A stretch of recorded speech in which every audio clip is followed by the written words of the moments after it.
The following episode is significantly more important than its length suggests. The narrative of the Tower of Babel occurs a few hundred years after the flood. It acts as the climax to the account of early mankind found in Genesis, or what we call prehistory. The geographical setting is a plain in the land of Shinar, otherwise known as Babylon. At face value, we read the Tower of Babel as a tale of hubris, defying God's command to spread out over the face of the earth.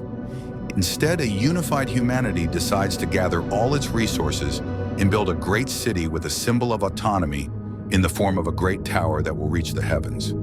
Humans see themselves as determining and establishing their own destiny without any reverence for the Lord.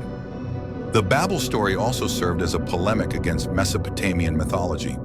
Eridu Genesis, a fragmentary text found at Nippur, and Nineveh, describes the goddess Nintur's calling for humanity to build cities and to congregate in one place.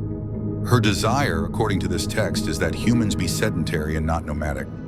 God demands just the opposite, so that the earth would become populated. The Babel account ends when God comes down to deal with humanity by confusing their languages, resulting in their dispersal upon the face of the earth.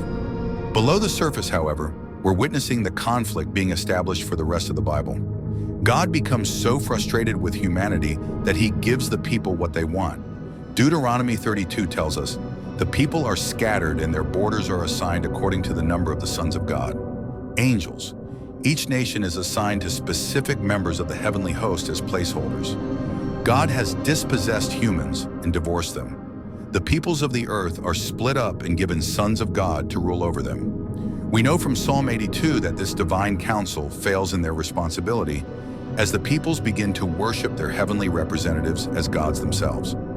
In the following chapters of the Bible, God calls on Abraham, and through Abraham the nation of Israel will be established and act as a conduit for the rest of the world to worship the one true God if they choose to do so. It is through Abraham that all nations will be blessed. The world versus Israel starts here, at this very plain in Babylon. The Tower of Babel incident frames the context of the rest of the Old Testament and the New.